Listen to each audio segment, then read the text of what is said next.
ইযা কানাত লাইলাতুন নিসফি মিন শাবান ফাকুমু লাইলাহা।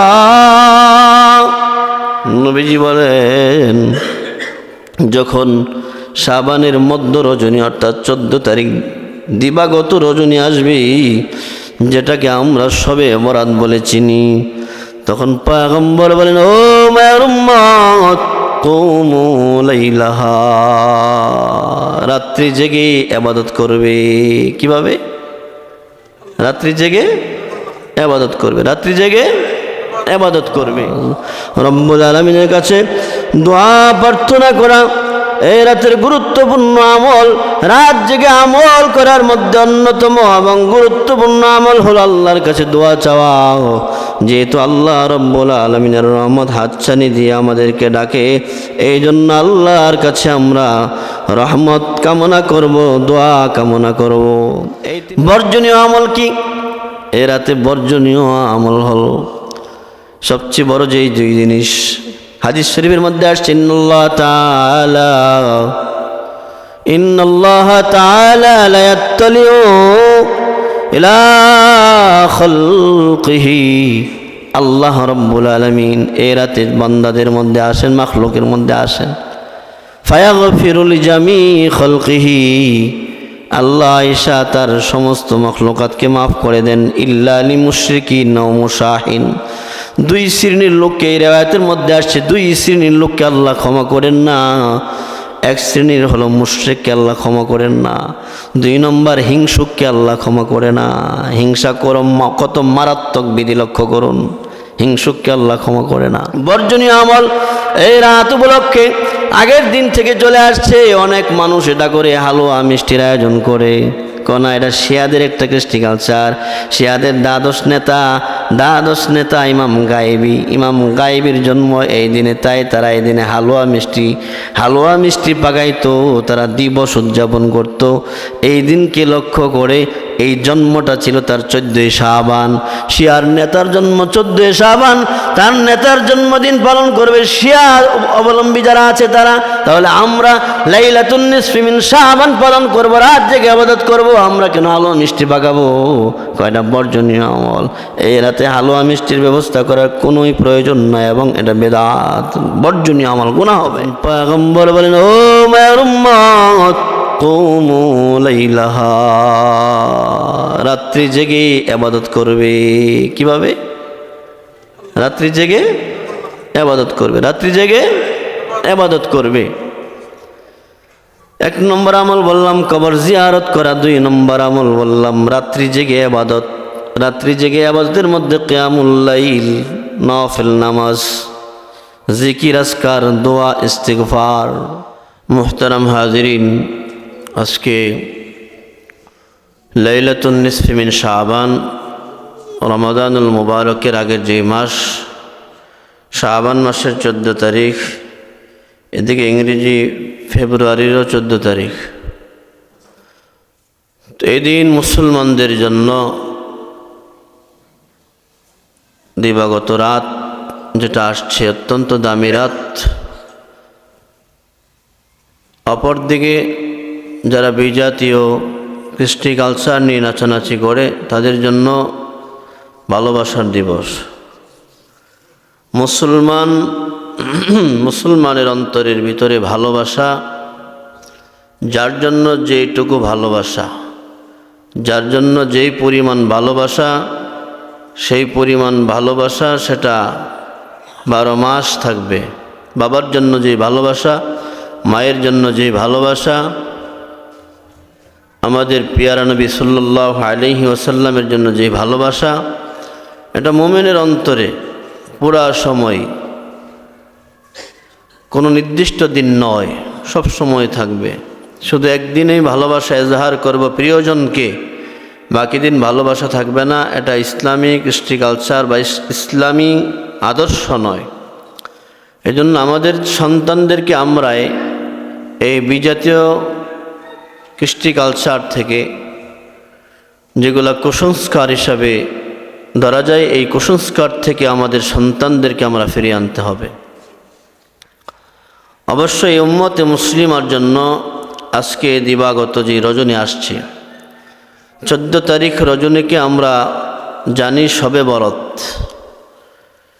লাইলাতুন নিসফি মিন শাবান, শাবানের মধ্য রজনী, যেটাকে লাইলাতুন নিসফি মিন শাবান বলা হয়। শবে বরাত বা লাইলাতুল বারাআত, শবে বরাত ফার্সি শব্দ, সব রাত, বরাত মানে পুণ্যময় রাত, পুণ্যের রাত, নেক কাজ করার রাত। উম্মতে মুসলিমার জন্য গুরুত্বপূর্ণ একটি রাত আজকের যে রাত আসছে, দিবাগত রাত। এই জন্য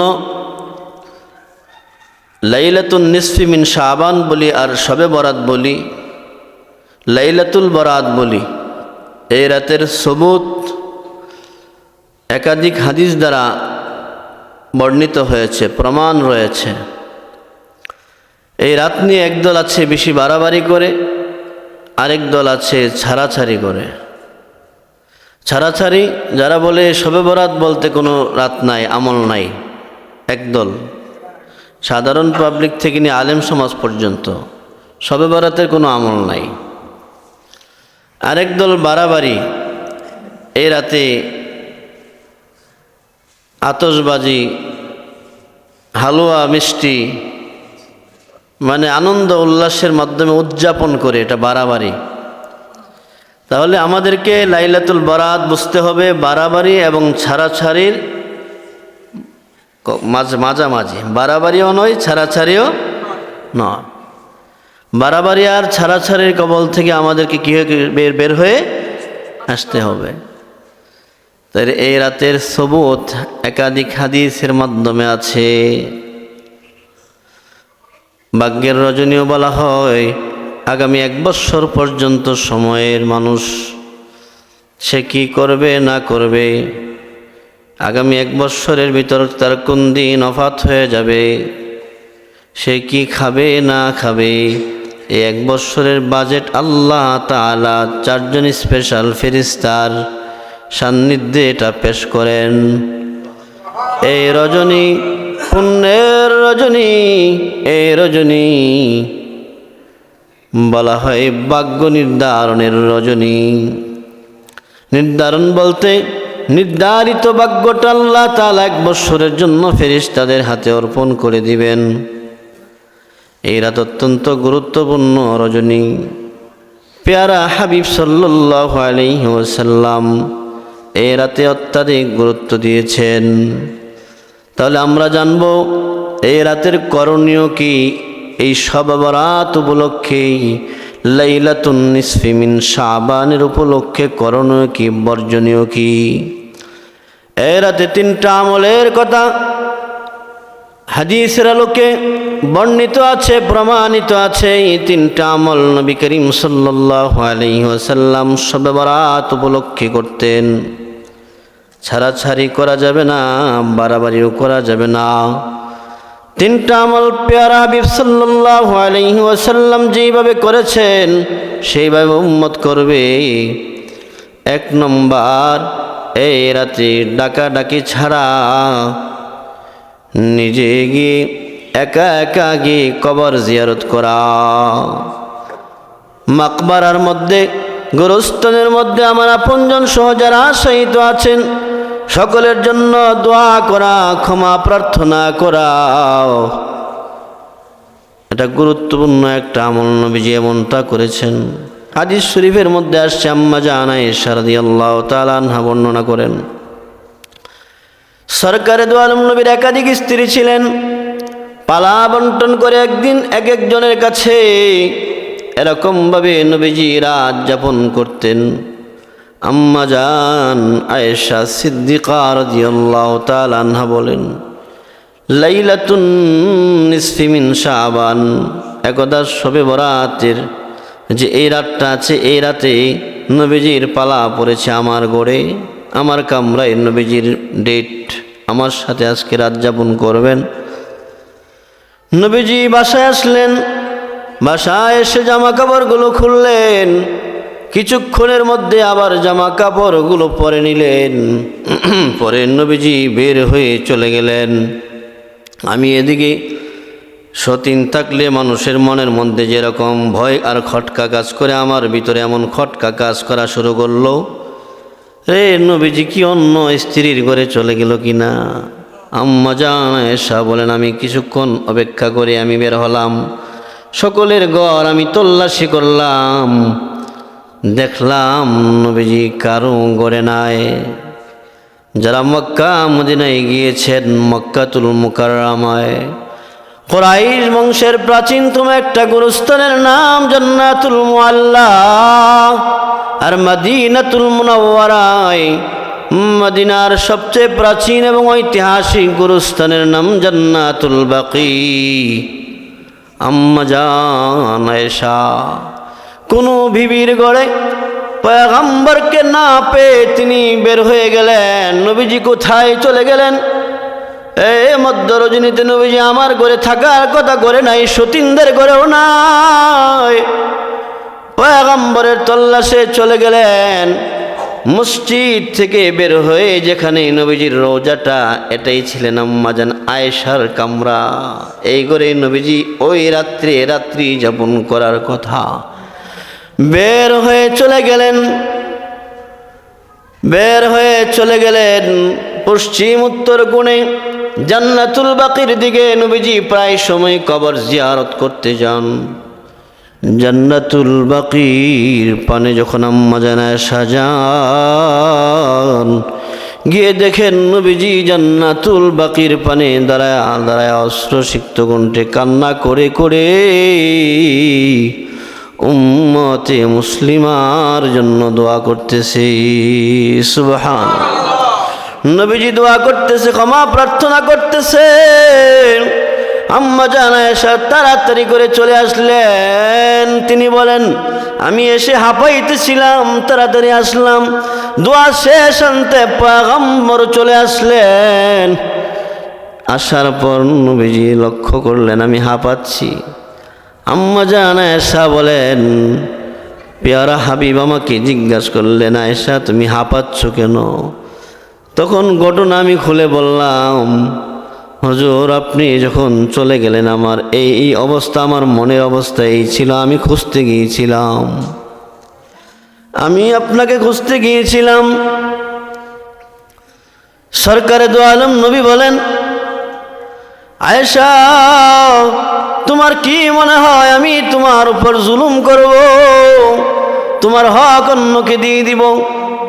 আম্মা জান আয়েশা বলে, না, এরপরেও সতীন থাকলে যেটা হয় মনে সেটা এসেছে আর কি। পয়গম্বর নবীজি বলেন, আয়েশা আজকে রাত্রে কি তুমি আমাকে ইবাদত করার একটু সুযোগ দিবা? ইবাদত করবে তো স্ত্রীর কাছে পারমিশন চাইবে কেন? পয়গম্বর তো প্রতি রজনীতেই ইবাদত করেন, তাহাজ্জুদ পড়েন, কিয়ামুল লাইল করেন। এই রাতে বিশেষ করে জান্নাতুল বাকি থেকে কবর জিয়ারত করে আসার পরে আবারও পারমিশন চান কেন? একটু ভিন্ন এবং ব্যতিক্রম ধর্মী ইবাদত করবেন, মানে দীর্ঘ রাত ইবাদত করবেন। হয়তোবা তিনি বিছানায় যাবেন না।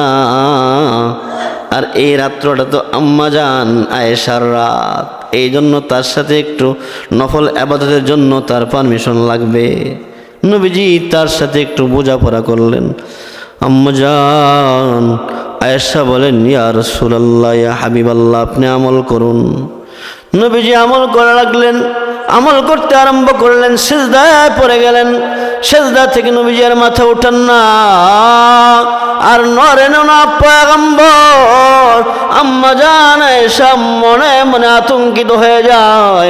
কত লম্বা সময় হয়ে গেছে নবীজি সিজদায় লুটেছে, সিজদা থেকে মাথা উঠায় না, নড়েও না।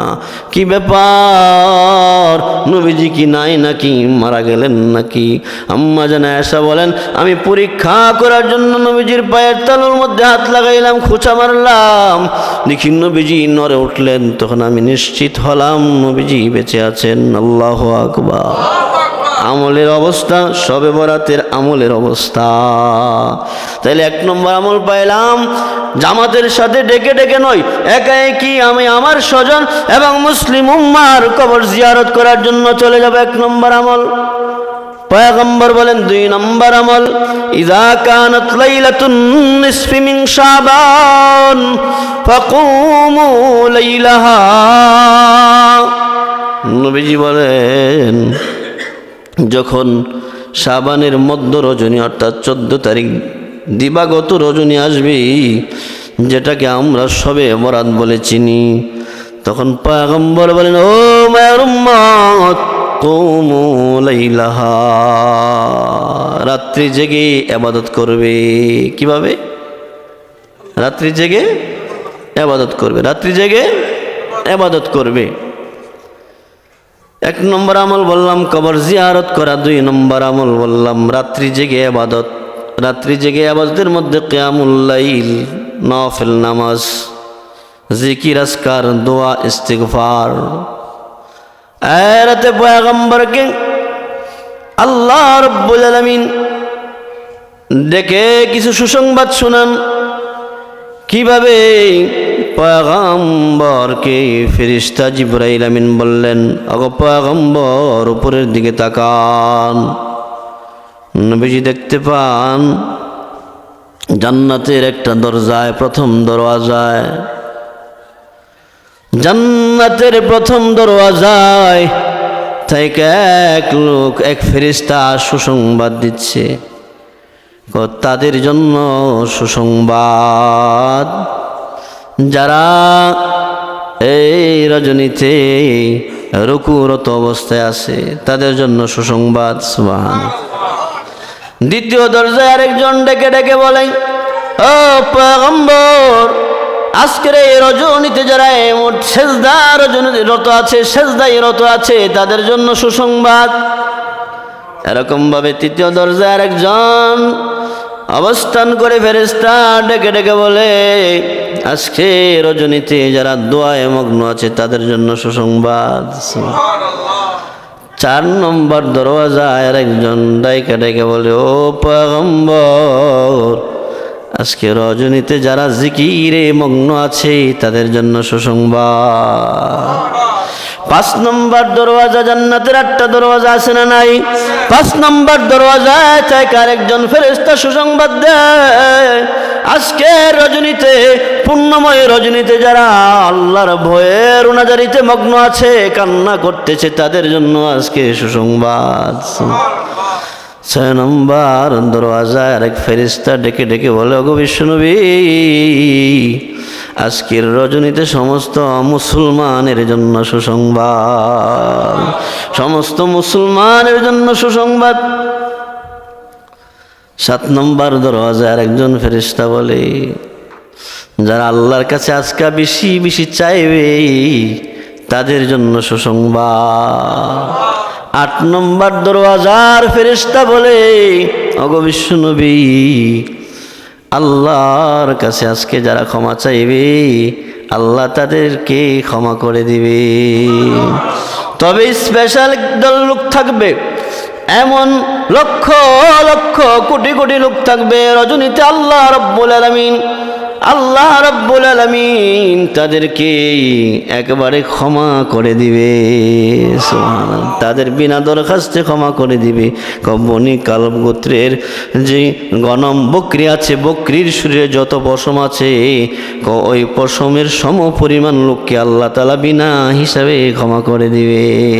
2 নম্বর আমল হলো রাত জেগে ইবাদত করা। বলেন কি বলছি? সবাই বলেন না, রাত জেগে ইবাদত করা।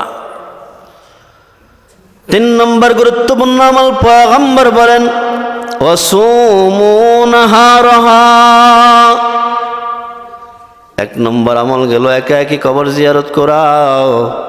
2 নম্বর আমল গেল আজকে দিবাগত রজনীতে রাত জেগে ইবাদত করা। 3 নম্বর গুরুত্বপূর্ণ আমল, বর্ণিত আমল, নবীজি বলেন, আগামীকাল দিনের বেলা রোজা রাখা। আগামীকাল অসুমু নাহারাহা, রাত আগে আসে, দিন পরে আসে, অর্থাৎ আজকের দিবাগত রজনী যাওয়ার পরে আগামীকাল দিনের বেলা রোজা রাখা, এটা হলো লাইলাতুন নিসফি মিন শাবানের 3 নম্বর গুরুত্বপূর্ণ আমল। সরকারে দো আলম নবী বলেন, সরকারে দো আলম নবী বলেন, আল্লাহর রহমত হাতছানি দিয়ে ডাকে। কিভাবে ডাকে? ইদা কানাত লাইলাতুন নিসফি মিন শাবান ফাকুমু লাইলাহা ওয়া সুমু নাহারাহা فإن الله تعالى ينزل فيها بغروب الشمس إلى السماء الدنيا কেননা আল্লাহ তাআলা ينزل فيها بغروب الشمس إلى السماء الدنيا রব্বুল আলামিন সূর্য ডুবার সাথে আল্লাহ তাআলা দুনিয়ার আকাশে অবতরণ করেন। সুবহানাল্লাহ, দুনিয়ার আকাশে অবতরণ করেন। আল্লাহর বিশেষ রহমত দুনিয়ার আকাশে অবতরণ করেন। ফায়াকুলু আলা মিন মুস্তাগফিরিন ফাগফির লাহ, আয়েশা আহ্বান করতে থাকেন, ডাকতে থাকেন, আলা মিন মুস্তাগফিরিন ফাগফির লাহ, কে আছো রে আমি আল্লাহর কাছে ক্ষমা প্রার্থনা করবে, আমি আল্লাহ তাকে ক্ষমা করে দিব। আল্লাহ ডাকে, কে আছো ক্ষমা চাইবে, আমি ক্ষমা করে দিব। আলা মিন মুস্তারজিকিন ফারজুকাহ, কে আছো রিজিকের অন্বেষী, রিজিকের অভাবী, রিজিক চাইবে, আমি আল্লাহ তাআলা তাকে রিজিক দান করব।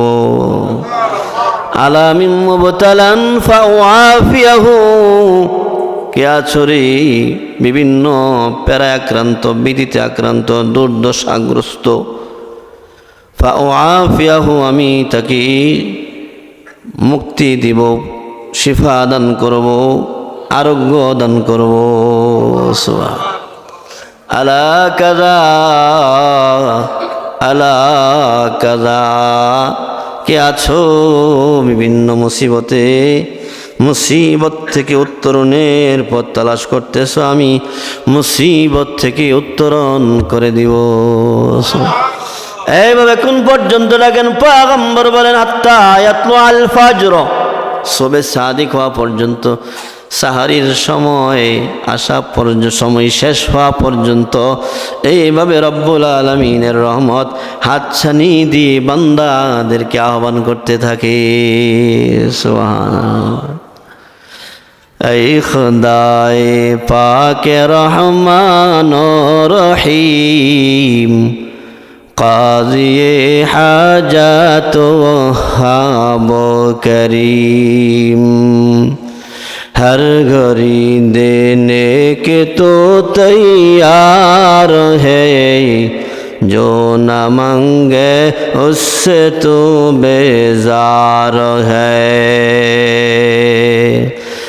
ऐ अल्लाहुल आलमीन बेनियाज, दीन दुनिया में हमारे कारसाज। রব্বুল আলামিনের কাছে দোয়া প্রার্থনা করা এই রাতের গুরুত্বপূর্ণ আমল।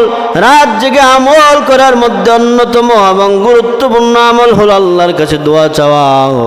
যেহেতু আল্লাহ রব্বুল আলামিনের রহমত হাতছানি দিয়ে আমাদেরকে ডাকে, এই জন্য আল্লাহর কাছে আমরা রহমত কামনা করব, দোয়া কামনা করব। এই 3টা হলো করণীয় আমল। আমাদের মা বোনদেরকেও জানিয়ে দিতে হবে।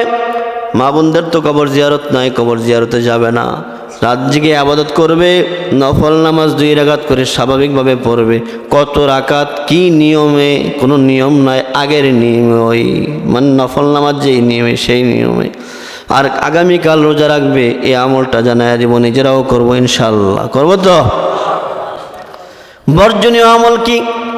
এ রাতে বর্জনীয় আমল হলো সবচেয়ে বড় যেই 2 জিনিস হাদিস শরীফের মধ্যে আসছে, ইন্নাল্লাহ তাআলা লা ইয়াত্তালিউ ইলা খালকিহি, আল্লাহ রব্বুল আলামিন এই রাতে বান্দাদের মধ্যে আসেন, মাখলুকের মধ্যে আসেন। ফায়াগফিরু লিজামি খলকিহি, আল্লাহ ঈশা তার সমস্ত মখলুকাতকে মাফ করে দেন। ইল্লা লিমুশরিকিন ওয়া মুশাহিন, দুই শ্রেণীর লোককে এই রিওয়ায়াতের মধ্যে আসছে, দুই শ্রেণীর লোককে আল্লাহ ক্ষমা করেন না। এক শ্রেণীর হলো মুশরিককে আল্লাহ ক্ষমা করেন না, দুই নম্বর হিংসুককে আল্লাহ ক্ষমা করে না। হিংসা করম কত মারাত্মক বিধি লক্ষ্য করুন, হিংসুককে আল্লাহ ক্ষমা করে না। আল্লাহর সঙ্গে যারা শিরক করবে তাদেরকে রব ক্ষমা করবে না। তবে যদি খাঁটি তওবা করে ফিরে আসে তাহলে আল্লাহ ক্ষমা করে দিবেন। কিন্তু তওবা ছাড়া আল্লাহ তাআলা এই রাত্রে এই সমস্ত মাখলুকাত বিশেষ করে বান্দাদেরকে ক্ষমা করে দিবে, তবে মুশরিককে ক্ষমা করবেন না। আর দুই নম্বর মুশরিককে, মুশাহিন হিংসুককে ক্ষমা করবে না। হিংসা আছে না নাই আমাদের মধ্যে? আছে না নাই? ঘরে ঘরে হিংসা, ভাইয়ে ভাইয়ে হিংসা, বন্ধু বন্ধু হিংসা, আছে না নাই? হিংসার তো জ্বালা অনেক। হিংসু শেখ সাদি রহমতুল্লাহি আলাইহি বলেন হিংসুকের দুই জ্বালা। কই জ্বালা? একটা হলো হিংসার জ্বালা, হিংসাটা একটা জ্বালা, আর একটা না পাওয়ার জ্বালা। কোন জ্বালা? না পাওয়ার জ্বালা। হিংসুককে হিংসা করে পেয়ে ফেলে, হ্যাঁ অমুকে 10 তলা বানাই ফেলছে, আমি পারছি না, তারটা ধ্বংস হয়ে যাইতো, তারটা না থাকতো। এই হিংসা একটু একটা জ্বালা জ্বলতেছে, যখন বলতেছে জ্বলতেছে। আর পরবর্তী জ্বালা কি? এই না পাওয়ার জ্বালা। পরে হিংসা করেও কি হচ্ছে না? লাভ হচ্ছে না। এ রাতে হিংসুক যারা আছে, হিংসুকদেরকে আল্লাহ ক্ষমা করবে না। তাহলে আমরা হিংসা মুক্ত থাকার জন্য নিয়ত করতে পারি যে ইনশাআল্লাহ কোনো হিংসা করব না ইনশাআল্লাহ। আল্লাহ তাআলা তৌফিক দান করো।